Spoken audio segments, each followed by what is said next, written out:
अदावरी नाजरीन, helping hand news channel में आप सबका स्वागत है। मैं आपका होस्ट मोहम्मद सरवर। आज हमारे साथ यूथ नेशनल कॉन्फ्रेंस से जीशान राणा जी हमारे साथ जुड़े हुए हैं। आज इनसे हम महंगाई को लेकर सवाल पूछेंगे, फॉरेस्ट राइट एक्ट को लेकर हम बहुत से सवालात करेंगे। सर, सबसे पहले आपको हम खुशामदीद कहते हैं अपने चैनल में। बहुत शुक्रिया आपको। सर, जैसा कि बहुत सी लीडरशिप जो है वो एनसी को छोड़कर जा रही है, तो इसका सबसे बड़ा क्या कारण है? जो रैना साहब, सरजीत सिंह सलाथिया जी पार्टी को छोड़कर चलेगी, उनकी क्या मजबूरी थी इस पार्टी को छोड़ना, जहां तक 24 साल से वो अब एनसी पार्टी के साथ जुड़े हुए थे? लेकिन ऐसा क्या प्रॉब्लम होगी कि उनको एनसी छोड़नी पड़ी और बीजेपी को ज्वाइन करना पड़ा? ऐसा क्या प्रॉब्लम थी? देखिए, जैसे आपने कहा कि बहुत सारे लोग जो हैं वो नेशनल कॉन्फ्रेंस को खैराबाद कह रहे हैं। ऐसा नहीं है। नेशनल कॉन्फ्रेंस एक बड़ी तंजीम है, एक तहरीक है, और जिसकी जो शुरुआत शेर कश्मीर शेख मोहम्मद अब्दुल्ला ने की 1932 से लेके इस तंजीम का जो है 1932 में गठन हुआ और 1937 में मुस्लिम कॉन्फ्रेंस से ये नेशनल कॉन्फ्रेंस बनी। एक बहुत बड़ी तहरीक है और इसकी बहुत कुर्बानियाँ हैं जम्मू कश्मीर को लेके। जहाँ तक बात है देवेंद्र सिंह राणा साहब की और सुरजीत सिंह सलाथिया साहब की, तो मैं समझता हूँ कि नेशनल कॉन्फ्रेंस ने उन्हें एक मकाम दिया, उन्हें शोहरत दी, उन्हें प्यार दिया। इस मोड़ पे जब नेशनल कॉन्फ्रेंस को ऐसे लोगों की ज़रूरत थी, उन्होंने इसमें रहना जो है वो मैं समझता हूँ वो सही नहीं समझा। क्या सर उनकी कोई आवाज़ सुनी नहीं जा रही थी पार्टी में? क्या ऐसा नहीं कोई है। ऐसा है क्या? ऐसा नहीं है। देवेंद्र सिंह राणा साहब जो हैं वो हमारे सूबाई सदर थे, और सूबाई सदर जो है वो ऑल इन ऑल होता है। जम्मू प्रोविंस में जो भी डिसीजन पार्टी को लेके होते थे, पार्टी में जो रिशफलिंग या बाकी भी कोई भी एक्टिविटीज़ जो पार्टी के अंदर होती हैं, देवेंद्र सिंह राणा साहब जो हैं उसको हेड करते थे। और सभी कमेटीज़ में, चाहे वो कोर कमेटी हो पार्टी की, पार्लियामेंट्री अफेयर्स बोर्ड हो, पॉलिटिकल अफेयर्स कमेटी हो, सुरजीत सिंह सलाथिया साहब और देवेंद्र सिंह राणा साहब को हर जगह नुमाइंदगी थी और पार्टी ने उन्हें एक बड़ा मुकाम दिया। और मैं ये आपके माध्यम से ये रिकॉर्ड में लाना चाहता हूँ कि देवेंद्र सिंह राणा साहब को जितना फ्री हैंड जो है मिला, वो किसी भी प्रोविंशियल प्रेसिडेंट को इससे पहले नहीं दिया गया। तो सर, मैं अगला क्वेश्चन आपसे महंगाई को लेकर करूंगा। जो महंगाई है वो सातवें आसमान को छू रही है। जो गरीब है वो दिन ब दिन और गरीब होता जा रहा है। तेल जो है वो 100 से भी, जो पेट्रोल डीजल की कीमतें 100 से भी पार हो रही हैं। तो इसको ये किसको कसूरवार मानते हो आप? देखिए, जब 2014 में मोदी सरकार यहाँ वजूद में आई, उससे पहले यहाँ कहा जाता था कि हम देखते थे कि किस तरीके से बीजेपी के लोग जो हैं सड़कों पे उतरते थे और यहाँ महंगाई के खिलाफ जो है वो अपनी आवाज़ उठाते थे। 2014 के बाद मैं समझता हूँ मोदी सरकार ने जिस तरीके से देश को लूटा है, उन्होंने एक गरीब इंसान को जो है वो दिन दिहाड़े उनका कत्ल कर दिया। आज महंगाई इस जो अरूज पे है कि गरीब इंसान का जीना जो है वो बहुत मुश्किल है, उसे बहुत दुश्वारियों का सामना करना पड़ रहा है। तेल की कीमतें देख लीजिए, गैस सिलेंडर को देख लीजिए और बाकी चीज़ों को देख लीजिए। आज जो है महंगाई जो है अरूज पे है और इसको लेके सरकार की तरफ से कोई भी इकदाम नहीं उठाए जा रहे, सरकार की तरफ से कोई पॉलिसी नहीं बनाई जा रही। और कहीं ना कहीं मैं समझता हूँ जो अपोजिशन का एक रोल था जो नेशनल लेवल पे, उसमें भी जो हमारी अपोजिशन पार्टीज जितनी भी रही, चाहे वो कांग्रेस है जो लीड करती है अपोजिशन पार्टीज को, वो भी कहीं ना कहीं इसमें आवाज़ उठाने में मैं समझता हूँ वो पीछे रही।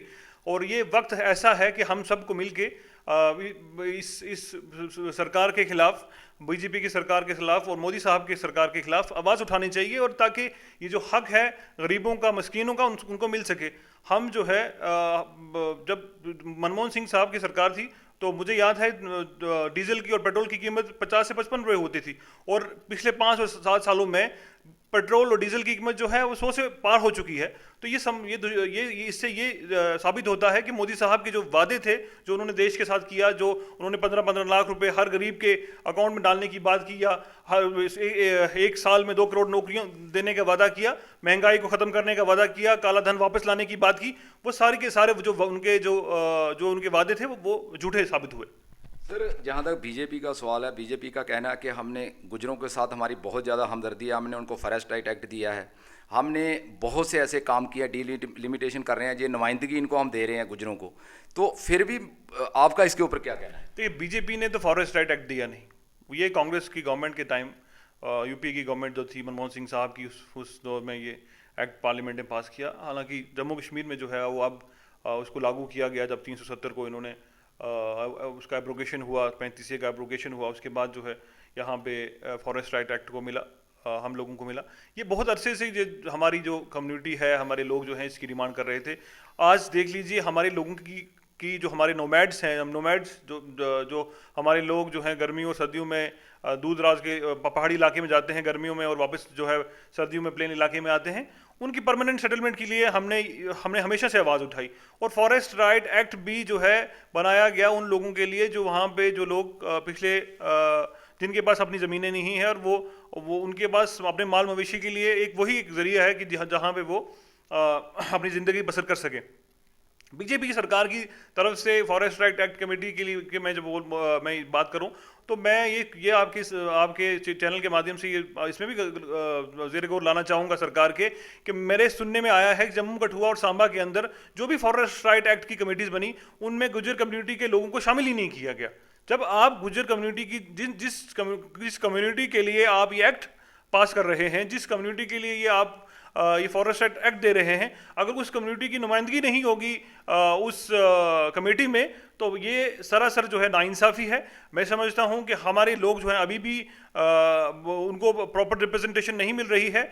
बहुत गरीब लोग हैं, जो है मजलूम लोग हैं, दबाए हुए लोग हैं, उन्हें अपनी आवाज़ उठाने का जो मौका अगर मिल रहा है तो उन्हें उस कमेटी में शामिल करना चाहिए ताकि उन्हें नुमाइंदगी मिल सके और हमारा कोई भी शख्स जो है उस फॉरेस्ट राइट कमेटी से जो हक जो उससे मिलना था उससे वो दूर ना रहे। सर आपका कहना है कि मतलब गुज्जरों को आज भी नज़रअंदाज किया जा रहा है, तो लेकिन इसके ऊपर आपकी पार्टी का क्या स्टैंड रहेगा? जैसा कि कठुआ में मतलब गुज्जरों को नहीं रखा गया फॉरेस्ट राइट एक्ट कमेटी में, तो आप लोगों का इसके ऊपर क्या स्टैंड रहेगा? आप लोग क्या करोगे इसके ऊपर? कोई हाई अथॉरिटीज़ में किसी से बात करोगे आप लोग? देखिए, हम आपके माध्यम से और हम इस पे हम चाहेंगे कि हम अपनी तंजीम की तरफ से भी एक रिप्रेजेंटेशन जो है लेफ्टिनेंट गवर्नर साहब को भेजें और हम उनसे दरख्वास्त करेंगे कि अगर कठुआ, सांबा, जम्मू, उधमपुर ऐसे अजला में फॉरेस्ट राइट कमेटी के अंदर गुज्जर कम्युनिटी के लोगों को नहीं रखा गया तो ये गलत बात है, क्योंकि ये ज़मीनें उनकी, अगर उन ज़मीनों के उन ज़मीनों पे उनका हक है, उन ज़मीनों के लिए अगर उन्हें कमेटी में नहीं मेंबर बनाया गया तो उनकी नुमाइंदगी कौन करेगा? उनकी नुमाइंदगी के लिए मैं समझता हूं कि सबसे ज़रूरी है कि उसी कम्युनिटी में से कोई ना कोई जो 15 मेंबर कमेटी बननी है उसमें मैक्सिमम रिप्रेजेंटेशन जो है उसी कम्युनिटी की होनी चाहिए। तो सर आज भी बहुत से लोग ऐसे हैं जिनके कच्चे घर हैं, जो नोमैड्स लोग हैं, जो गुज्जर लोग हैं, उनके आज भी बहुत घर कच्चे हैं, तो उनको आज भी किसी भी स्कीम का जो बेनिफिट नहीं मिल पाया है, तो इसके ऊपर आप क्या कहोगे? मोदी साहब के वादे कि आज मोदी साहब ये ऐलान करते हैं लाल किले से खड़े होके कि हमने जो मनरेगा में 3 महीने के लिए जो 90 दिन में जो उनको काम 100 दिन का जो काम मिलता है मनरेगा के अंदर 1 साल में, वो रोज़गार दे दिया।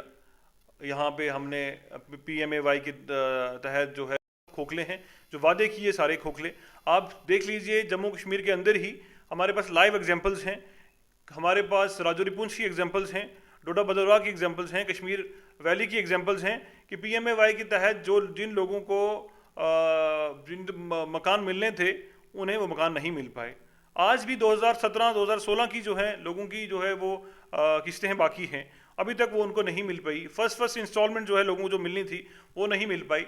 तो इससे ये साबित होता है कि मोदी सरकार सिर्फ जो है बयानबाजी में यकीन रखती है। उन्हें ग्राउंड लेवल पे जिस तरीके से लोगों तक पहुंचना चाहिए था, लोगों के काम करवाने चाहिए थे, लोगों का आप जम्मू में आज देख रहे हैं। जम्मू आज जहां पहुंचा है वो नेशनल कॉन्फ्रेंस की देन है, चाहे वो मेडिकल कॉलेज ले लीजिए, यहाँ ब्रिजेस देख लीजिए, यहाँ फ्लाईओवर्स देख लीजिए, या और भी जो भी यहाँ पे इंफ्रास्ट्रक्चर जो खड़ा किया गया वो नेशनल कॉन्फ्रेंस के दौर में खड़ा किया गया। नेशनल कॉन्फ्रेंस जो है सभी खित्तों को एक साथ लाने की बात करती है और सभी खित्तों को सर छुपाने के लिए छत नहीं है, तो उन लोगों तक पहुँचा जाए और उन लोगों की मदद की जाए। सर आप लास्ट में क्या पैगाम देना चाहोगे लोगों को, क्या पैगाम दोगे कि एनसी में कौन सी ऐसी बात है जो एनसी को लोग मतलब वोट करें और जो दूसरी पार्टी है वो साहब को इग्नोर करें? इसमें कौन सी ऐसी बात है जो लोग आपको वोट करें एनसी पार्टी? नेशनल कॉन्फ्रेंस, मैंने पहले भी आपको जैसे मैंने अर्ज की कि नेशनल कॉन्फ्रेंस एक तहरीक है, नेशनल कॉन्फ्रेंस एक मूवमेंट है और इसने बहुत कुर्बानियाँ दी जम्मू कश्मीर के लिए।